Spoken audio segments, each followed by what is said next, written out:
So ಎಲ್ಲ ವೇದಿಕೆಗಳ ಮೇಲೂ ನಾನು ಆಲ್ಮೋಸ್ಟ್ ನೀವು ಎಲ್ಲಿರ್ತೀರ ಅಲ್ಲಿ ಒಂದು ಸತಿ ಒಂದಾದರೂ ಒಂದು ಗಂಟೆ ಹೊಡಿತಾರಲ್ಲ ಹಾಗೆ ನೀವು ಯಾವಾಗಲೂ ಇವ್ರಿಗೊಂದು ಮದುವೆ ಮಾಡಿಬಿಡ್ಬೇಕು ಅನ್ನೋ ಒಂದು ಇದಿತ್ತು. ಯಾವಾಗೂ ಇದೆ ತಾಯಿಗೆ, ಯಾಕಂದರೆ ನಂದನಿಗೆ ಮದುವೆ ಆಯಿತು, ತರುಣಿಗೆ ಮದುವೆ ಆಗಿಲ್ಲ ಅಂತ ಒಂದು ಕೊರಗಿತ್ತು. ಈಗ ಅದೇನೇ ಕೂಡಿ ಬರ್ತಾ ಇದೆ, ಮುಂದಿನ ದಿನಗಳಲ್ಲಿ ಮದುವೆ ಆಗುತ್ತೆ. ಸೊ ನೀವು ಎಲ್ಲ ಬರ್ತೀರಿ, ನೀವು ಎಲ್ಲ. ನಮ್ಮ ಫ್ರೆಂಡ್ ಜೊತೆನೇ ಅವ್ರ ಹೆಸರು ತಳ್ಕಾಕೊಂಡು ಕೇಳ್ತಾ ಇದೆ, ಅಂದರೆ ಸೋನಲ್ ಜೊತೆ ಮದುವೆ ಆಗುತ್ತೆ ಅನ್ನೋ ಒಂದು ಅದು ರೂಮರೋ ಅಥವಾ ಹೆಂಗೋ ನನಗೆ ಗೊತ್ತಾಗ್ತಿಲ್ಲ. ಈಗ ನೀವೇ ಸಿಕ್ಕಿದ್ದೀರಾ. ಸೊ ನನಗೂ ಅಷ್ಟು ಪರ್ಫೆಕ್ಟ್ ಇದು ಇಲ್ಲ, ಆ ವಿಷಯಗಳು ಏನು ಮಾತಾಡೋದಿಲ್ಲ ತರುಣ್ ನಮ್ಮ ಮನೇಲಿ. ಸೊ ಅವನ್ನೆಲ್ಲ ಪರ್ಫೆಕ್ಟ್ ಆದಮೇಲೆ ಅವನೇ ಎಲ್ಲ ಮೀಡಿಯಾದವರಿಗೆ ಮೆಸೇಜ್ ಆಗ್ತದೆ. ನೀವೆಲ್ಲ ಬಂದೇ ಬರ್ತೀರಿ, ಇದು ಮುಚ್ಚಿಟ್ಕೊಳಕ್ಕಾಗತ್ತಾ?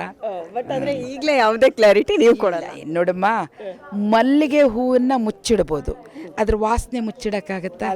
ಅದೆಲ್ಲ ಕಡೆ ಹಬ್ಕೊಂಡಿರುತ್ತೆ ಇಲ್ಲಿ ಮಲ್ಲಿಗೆ ಹೂ ಇದೆ ಅಂತ. ಹಾಗೆ ಅವರು ಮಲ್ಲಿಗೆ ಹೂ ಇದ್ದಂಗೆ ಅದ್ರ ವಾಸನೆ ಎಲ್ಲ ಕಡೆ ಬಂದೇ ಬರುತ್ತೆ. ಅಂದರೆ ಅರ್ಥ ನೀವು ಮಾಡ್ಕೊಬೇಕು, ನೀವು ಕೇಳಬಾರ್ದು, ನಾವು ಹೇಳಬಾರ್ದು. ಈಗ ಮಲ್ಲಿಗೆ ಹೂ ಕೈಯಲ್ಲಿದೆ, ವಾಸನೆ ನಮಗೆ ಮುಚ್ಚಿಡೋಕ್ಕಾಗಲ್ಲ. ಮದುವೆ ಅನ್ನೋ ಪ್ರಸ್ತಾಪ ಬಂದಾಗ ಮದುವೆ ಆಗೇ ಆಗ್ತಾನೆ, ಹಾಗೆ ಅಂತೂ ಇರೋಕ್ಕೆ ಸಾಧ್ಯ ಇಲ್ಲ. ಓಕೆ, ನೀವು ಆಶೀರ್ವಾದ ಮಾಡಿದ್ದೀರಾ.